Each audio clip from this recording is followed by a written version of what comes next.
Friends, आज की कहानी है बेवफाई भाग 2।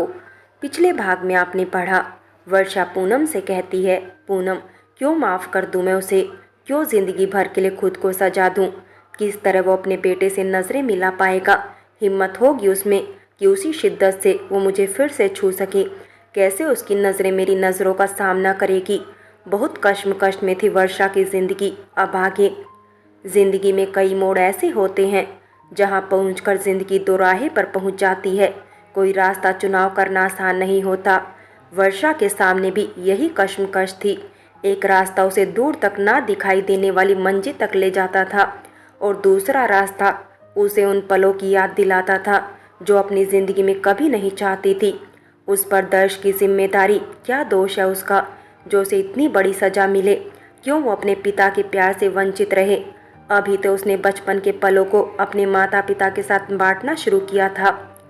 क्या जवाब दूंगी मैं जब वो नींद से जागेगा और जाकर सबसे पहले पापा को आवाज़ लगाएगा।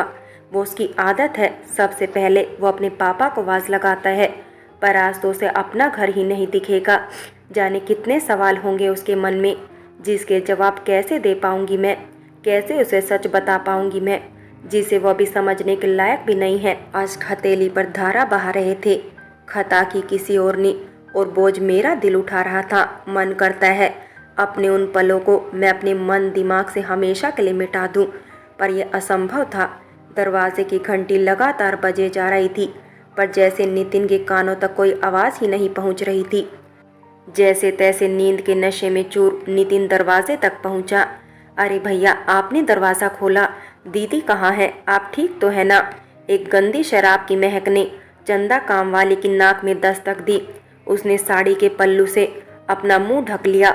मैं आती हूँ भैया, पास के मकान का काम करके, आप सो जाओ। उसे महसूस हो गया था कुछ तो गलत है। डर के मारे अंदर जाकर काम करने की हिम्मत नहीं हुई, क्योंकि अगर दीदी घर में होती तो आज तक ये नज़ारा तो देखने को नहीं मिला। ज़रूर कोई बात है। उसने दीदी को फ़ोन किया।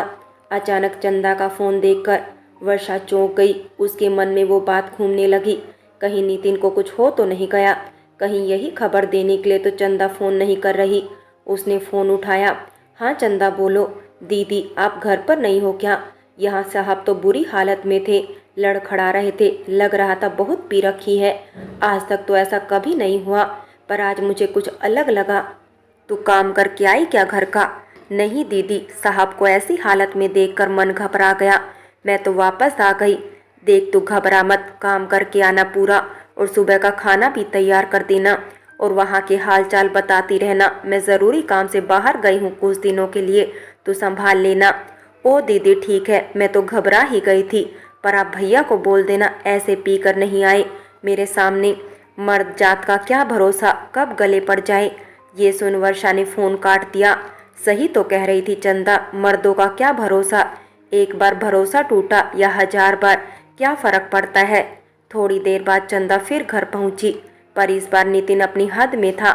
अपने लड़खड़ाते कदमों को उसने थाम लिया था। भैया जी, आपने बताया क्यों नहीं। दीदी कुछ दिनों के लिए बाहर गई है, उनसे बात हुई है मेरी। आपकी जिम्मेदारी दी है उन्होंने मुझे। उन्होंने मुझसे कहा खाना बनाकर जाऊंगी आपके लिए। आप बता दो क्या सब्जी खाओगे, वही बना दूंगी। दिल कचोट रहा था। इतना कुछ होने के बाद भी वर्षा को मेरी फिक्र है। आज भी उसने मुझे अकेला नहीं छोड़ा, पर जब उसे पता चला होगा कि मैं नशे में था, फिर से उसका दिल टूट गया होगा। आज के बाद वर्षा, तुम्हारी कसम, इस नशे को हाथ तक नहीं लगाऊंगा। बस एक बार वापस आ जाओ। जाने कितनी ही बार नितिन ने वर्षा को फ़ोन किया, पर वर्षा ने फ़ोन नहीं उठाया। जख्म गहरा था तो वक्त तो लगेगा ही भरने में। आज खाने में बेशक तुम्हारे हाथों का स्वाद नहीं था, पर तुम्हारी परवाह थी मुझे लेकर। मैं ऐसा क्या करूं कि उस वक्त वो तुम्हारे मेरे बीच से हमेशा के लिए निकाल दूं। इस संदेश ने वर्षा के फ़ोन पर दस्तक दिया। एक बार पढ़कर आंखें नम तो हुई, पर शायद आज ये शब्द दिल पर कहीं चोट कर रहे थे। नितिन को पता था कोई जवाब लौट कर नहीं आएगा, फिर भी आंखें फ़ोन पर नज़रें जमाए बैठी थी। आज एक ज़रूरी काम करना था ऑफिस जाकर। ज़िंदगी में कुछ फैसले तुम्हें लेने पड़ते हैं जब वो आपकी ज़िंदगी की सबसे प्यारी याद को याद बना दे। आज नितिन के सामने भी कुछ ऐसी ही मजबूरी थी। बबीता के साथ एक ही ऑफिस में काम करना किसी दूसरे अपराध से कम नहीं था। उससे भी गहन अपराध मैं पहले ही कर चुका हूँ। अब मुझे फैसला लेना होगा। ऑफिस में बहुत अच्छे पद पर कार्यरत होते हुए भी नितिन आज अपना इस्तीफा अपने हाथ में लेकर बड़ा फैसला लेने जा रहा था। न जाने किस्मत कैसे कैसे खेल खिलाती है। थोड़े वक्त पहले जिंदगी सुहाने मौसम की तरह बाहर ला रही थी, एक ही पल में कब पतझड़ का मौसम जिंदगी में कांटे ले आया, ये किसे पता था। सर, मैं आज अपनी नौकरी से इस्तीफा देना चाहता हूँ। लेकिन क्यों नितिन? तुम मेरे ऑफिस के सबसे चमकते सितारे हो, मेरी हर कामयाबी का हिस्सा हो। एक तुम ही हो जिस पर मैं विश्वास कर सकता हूँ। क्या हुआ, कोई अच्छा ऑफर मिल गया क्या? सैलरी कम है क्या? बस एक बार बोलो कितना पैकेज बढ़ाना है। नहीं सर, आपके शब्दों से ही मैं तृप्त हो गया। बस मेरी मजबूरी मैं आपको नहीं बता सकता। बस ये समझ लीजिए, ये मेरी मजबूरी है कि मैं आपकी छत्र छाया में काम नहीं कर पाऊंगा। मुझे कोई अच्छा ऑफर नहीं मिला है और मैं ये भी जानता हूँ आपसे अच्छा बॉस मुझे कहीं नहीं मिल सकता। मैं मजबूर हूँ, आप मेरा इस्तीफा मंजूर कर लीजिए। ये मुझ पर एक बहुत बड़ा उपकार होगा। मैं अब आगे काम नहीं कर पाऊंगा। और नितिन अपना इस्तीफा बॉस की टेबल पर रखकर चला गया। उसकी नज़र सामने से आ रही बबीता पर गई। आज वो नज़रें झुकाए कैसे उसके सामने से निकला वही जानता था, पर ये बबीता को गवारा नहीं हुआ। उसे लगा कि नितिन उसे नज़रअंदाज कर रहा है। कुछ वक्त पहले जिसकी बाहों में उसने हसीन पलों की अनुभूति की थी, आज वो नज़रें मिलाने में कतरा रहा है। नितिन ने अपना बैग उठाया और वहाँ से चला गया। बबीता सर के कैबिन में पहुंची। सर, आज नितिन सर कुछ परेशान लग रहे हैं। क्या हुआ? वही तो मैं जानने की कोशिश कर रहा हूँ कि क्या हुआ। ऐसा क्या हुआ कि आज वो मेरे पास इस्तीफा लाया था? इतना अच्छा काम कर रहा था, अचानक पता नहीं क्या हो गया। बबीता तुरंत समझ गई। सर, मैं अभी आती हूँ। और वो नितिन के पीछे भागी। नितिन सुनो, आज ये शब्द जो कभी नितिन सर के नाम से उसे पुकारते थे, एक रात में नितिन तक पहुँच गए। ये मेरी ही गलती थी। काश वो रात मेरी जिंदगी में आई ही ना होती। देखो बबीता, मुझे तुमसे कोई बात नहीं करनी। जो हुआ वो गलती थी मेरी। मुझे खुद पर नियंत्रण रखना चाहिए था। पर नितिन, मुझे उसे कोई शिकायत नहीं थी, ना है और ना ही होगी। नहीं बबीता, उस रात ने मेरी जिंदगी उजाड़ कर रख दी। मेरी बीवी बच्चे मुझसे अलग हो गए। इसका मतलब आपने सब बता दिया। कौन करता है ऐसा? आप पागल हैं या पागलों की तरह अपनी बीवी से प्यार करते हैं? आपको पता था यही होने वाला है। मैंने आपको कहा था कि मैं किसी को कुछ नहीं बताऊंगी। आपको मुझ पर विश्वास नहीं था। नहीं, खुद पर विश्वास नहीं था। जब मैं अपनी बीवी का विश्वास तोड़ सकता हूँ तो भला किसका विश्वास संभाल सकता हूँ। और आज ये नौकरी भी आप मेरी वजह से छोड़ रही हैं ना। मुझे एक मौका दीजिए, मैं आपकी पत्नी से बात करूँगी, उन्हें समझाऊंगी।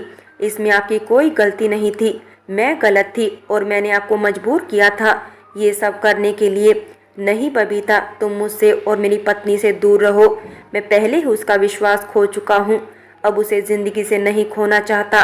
क्या गलती है मेरे बच्चे की? वो मेरी सज़ा भुगत रहा है। नितिन, मैं इस्तीफ़ा दे देती हूँ। इस कंपनी को तुम्हारी ज़रूरत है, मेरी नहीं। मेरा क्या है, मैं कहीं और जॉब ढूंढ लूँगी, पर बॉस को तुम्हारे जैसा इंसान नहीं मिलेगा। नहीं बबीता, तुम बस मुझसे दूर रहो। मैं जब जब तुम्हें देखता हूँ मुझे मेरी भूल का एहसास होता है। मैं सब कुछ खो चुका हूँ, अब मुझे अकेला छोड़ दो। और नितिन वहाँ से चला गया। क्यों रो रही हो वर्षा? जो तुम चाहती थी वो ही तो हो रहा है।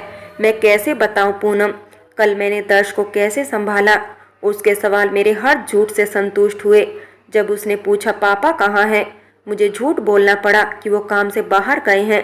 इसलिए हम पूनम मौसी के घर आए हैं कुछ दिनों के लिए। पर कब तक मैं उसे झूठ से मनाऊंगी? एक न एक दिन तो वो समझ जाएगा। देख वर्षा, नितिन भी चाहता तो ये रिश्ता झूठ के दम पर निभाता रहता और तुझे कानों कान भी खबर नहीं होती तो क्या करती? तू भी मानती है ना, झूठ के सहारे जिंदगी नहीं जी जाती। तो नितिन ने अगर सच का रास्ता चुना तो क्या गलत किया उसने?